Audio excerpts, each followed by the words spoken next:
Have you ever felt the chilling grip of fear paralyze you while your body lies in the stillness of the night? Imagine a realm where reality blurs with nightmares, and you're trapped in a haunting experience known as sleep paralysis. I know it happens to you as well.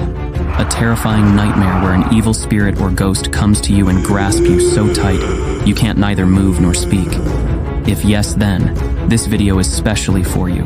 Don't go anywhere, because in this video, we unravel the mysteries of the mind when it's caught between the waking world and the shadows of sleep. We'll try to cover every cultural and scientific aspects.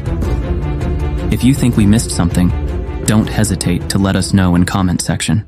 But before starting this video, I would like to say thank you so much for the love and support you've given me in my last video. Don't tell me you haven't seen it yet. Jesus Christ. What are you waiting for? Just click the link, it's right here. Also, thank you so much Deepak Khatri for bringing this topic to us. We really appreciate. Now let's kick into the video. Like the video and subscribe the channel if you haven't done yet, because the video is starting right now. What is sleep paralysis? Sleep paralysis is a phenomenon characterized by a temporary inability to move or speak while falling asleep or waking up, often accompanied by vivid hallucinations and a sense of pressure on the chest. Sounds scary, huh? Consider my personal experience. It was somewhere 1 a.m. I was sleeping peacefully in my room. In my sleep, I dreamt of myself sleeping exactly where I was. In my sleep, I could feel something in the background. Something came close to my door. The door wasn't locked. It might sound crazy, but in reality as well, it wasn't actually locked. The next thing I noticed is someone twisted my doorknob and opened the door just a little bit. Then a blow of air came inside, and suddenly it came near my bed, took off my blanket, and went to other side of my bed. I was scared as hell. I tried to move, tried to open my eyes, and even tried to call out for help. But I couldn't move an inch. It lasted for a couple minutes, and then I woke up. It was a worst nightmare I've ever had.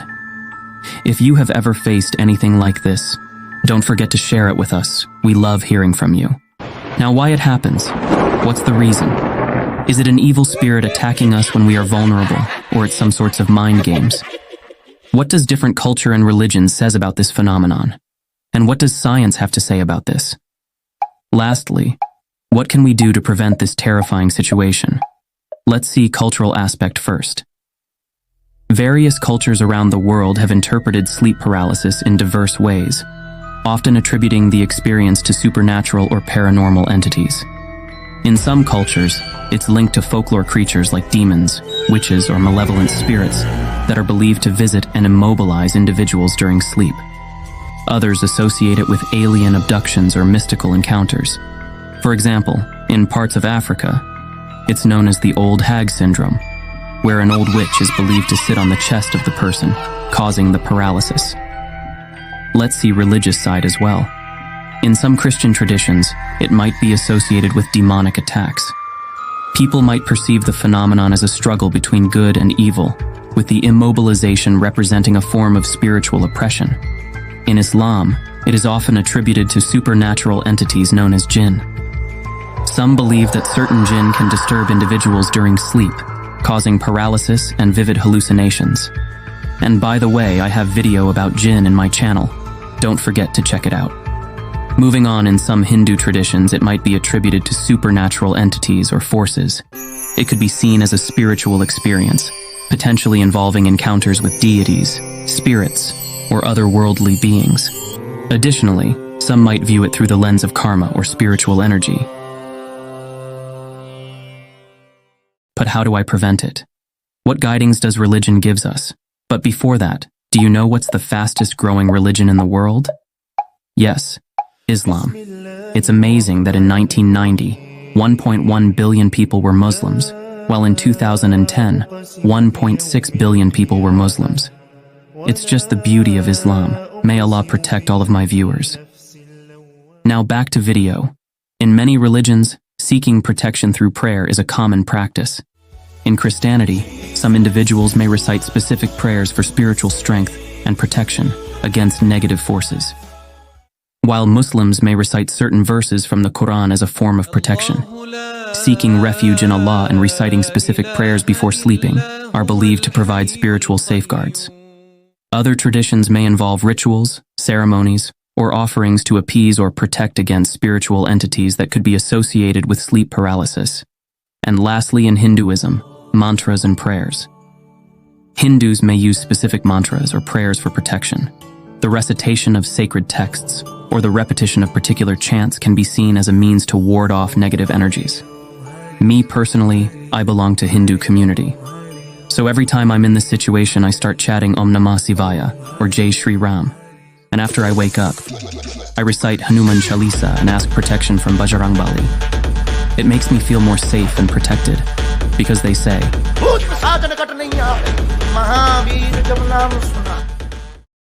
but in your case, you can recite any prayer and seek out protection of your respective God. I'm sure you'll feel a lot more safe and sound.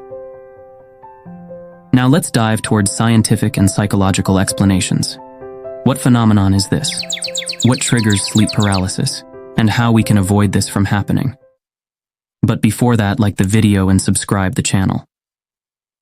Also push the bell icon so you won't miss any uploads. Let's look into REM, rapid eye movement. Sleep paralysis is often linked to the REM stage of sleep, where most vivid dreaming occurs. During REM sleep, the brain sends signals to inhibit voluntary muscle activity to prevent individuals from acting out their dreams.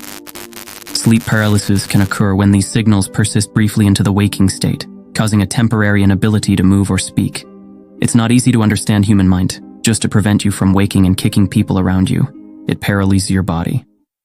Another one is irregular sleep patterns. Insufficient sleep or sleep deprivation can increase the likelihood of experiencing sleep paralysis.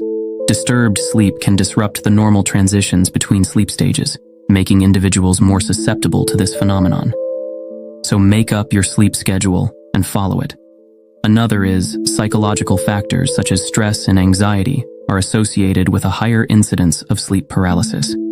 Stress can impact sleep quality and contribute to disruptions in the sleep cycle. So don't stress too much. If you are ever stressed, listen to this. When you have a bad day, give up. Go home and sleep. Fuck it. Try again tomorrow. Not every bad day can become a good day. Some days are fucked and cannot be unfucked. When you have a day that is fucked beyond repair, that is the universe speaking to you, sending you a message. Listen to the universe. Go home. Save your energy. Tomorrow is another day. For now, just fucking chill. But sometimes it may be genetic as well. Some individuals may be more prone to experiencing it due to factors related to their genetic makeup. You know, sometimes people take different medications as well, which I don't recommend. For individuals experiencing recurrent or distressing episodes of sleep paralysis, consulting with a healthcare professional, such as a sleep specialist or psychologist, can provide further insights and guidance. But there is still one question. How do I break this sleep paralysis? Well, the suffocating feeling is felt most strongly on the chest, shoulders, and throat. So all you have to do is shift your focus to the furthest parts of your body. Moving your fingers or wiggling your toes may help break the paralysis. And before going to bed, just do some prayers and ask refuge to God. Make you sleep schedule, and don't stress too much or listen the clip again. When you have a bad day, give up. Go home and sleep. Fuck it. Try again tomorrow. And if you want more content like this, do subscribe the channel. If you want us to make video in any other topic, just let us know in comments. We'll try our best. By the way, our last video is performing really well. Go check out. We have talked about the feeling of being watched and touched when you're alone. What is it? An imaginary friend, a message from God, or an evil spirit? Just click here and magically you will get there, trust me. Well, click and see for yourself. Bye.